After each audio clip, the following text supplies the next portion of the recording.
what I like also in this thing is that because we men, we like something to like have a start and an ending. Yeah, Yeah, beginning and end. That was a good beginning part. and an end. Right. And so what I really like about this is actually a way of getting to make the relationship grow for a man in a way that he maybe his brain understand better, because now he can make a calculation about the chemistry. That's right. That's right. Everything is about, if men can just make sense of something. If I do this, I'll get this result, beginning and end, and I get my result. Then men go, okay, I can do that. But if it doesn't make sense to a man, then he just hears a woman's complaints and he thinks that, oh, you know, nothing I do ever makes her happy, and why she complains so much. It's like she always needs more, and it's like a job that you can never be successful at. But when you understand what women are about, it's like A to B, A to B, A to B, that we men can make sense of it, and we have the energy to do it. And that's the key. It's like, literally, our brain gives the body energy. Is that when I know there's a problem, and I know I can fix it, then the brain is called the amygdala in the brain. It's twice as big in men, and it's wired up to the action part of the brain. Whereas for women, it's wired up to the emotional part of the brain. You can see this in the brain. The wiring is actually different in our brains. So if there's a problem, and I know what I can do to solve it, then the brain releases a neurotransmitter called dopamine. The same thing that you get when you drink coffee. Same thing you drink when you drink beer. Same thing you drink if you were to take cocaine, or take cocaine, much stronger drug, but it stimulates dopamine, so it gives us pleasure. So people who don't feel successful in their lives often become drug addicts because the drugs produce that good feeling. But if you can be successful in your life, or even better, be successful in a relationship, making a woman happy, because you understand there's a problem, I can solve it. Then the brain releases dopamine, and you have pleasure in your brain. Dopamine then stimulates testosterone to go up in a man, and that gives him energy. So that's the man's source of energy, is being able to solve problems.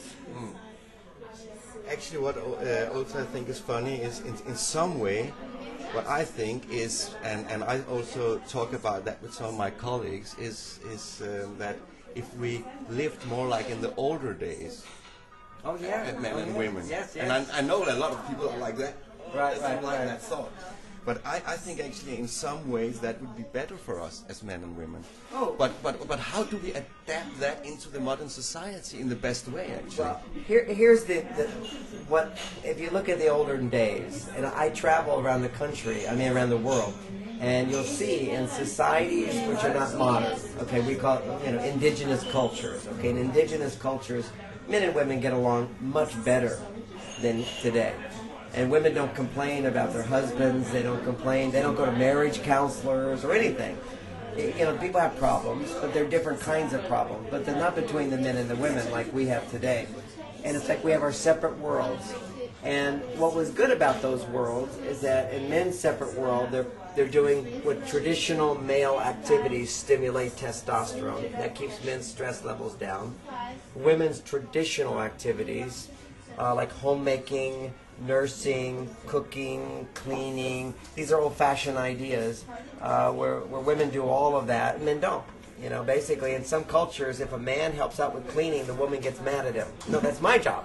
Get away, it's my job. No, out of the kitchen, out of this area, So they were separate worlds. Now what I've done in my book is to understand that those traditional male activities are actually all activities that stimulate testosterone and physiologically will lower stress in a man's body.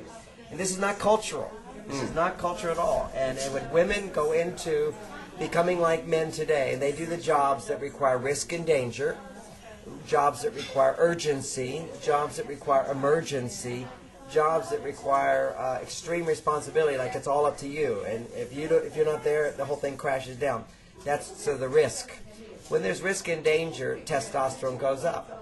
So the difference between men and women is that when women today are doing male jobs, and they can do them, and I'm not recommending they don't, okay? Everybody needs to understand that. I'm not saying women should not be in the work world. They'll put me out of business, okay? So, but what I'm saying is, I'm saying why, like you're saying, it's hard to say this, but my book has a new solution. But if women are going to spend their days in the testosterone world, we'll call it the jungle, then when they come home, they're going to be more stressed out than men are, and they are today. There's no question about it. In Sweden, they did the research on this, which I quote around the world, which is that when women come home from work, their stress levels shoot up high, and when men come home from work, our stress levels go down. And so men today are becoming healthier than women, they're happier than women, and they can measure all this. Something has happened, and what it is women are spending all day in the stress, same world we're in, but our body adapts to it better. So she could adapt to it if she has a home life that produces oxytocin.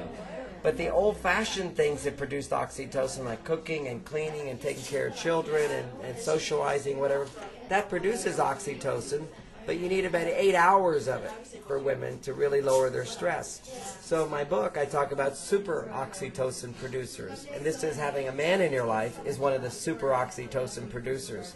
So the irony is, well, a lot of women think, what do I need a man for? I can earn my own living, and so many women live alone, but they're not, they're stressed out. And what my book's teaching is today, more than ever, women need men. It's kind of like men, what do I need one for? You need a man because men can do romantic things, not a whole lot, just a little. If a woman's anticipating going out on a date 5 days from now, just thinking about that date that he's going to take her on, she'll think about what she's going to wear. She's going to organize her schedule around that. She's going to talk to her girlfriends about it. In her brain, she's going to think, okay, I'm taking care of everybody all week, but on that day, it's going to be for me, or that hour, or whatever it is. Just anticipating that on a regular basis, where she's not worrying about you, the man, but you're worrying about her, the woman, that produces huge amounts, super amounts of oxytocin. So you see, and that's called romance. Now, I see a lot of women today have given up on romance, and that's because they never got it, because they don't know how to create it. You see, they think men should just do it. Because if you do it as a man, it's very super oxytocin producing.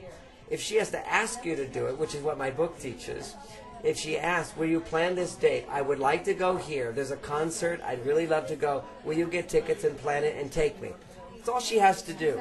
When she does that, that doesn't make oxytocin.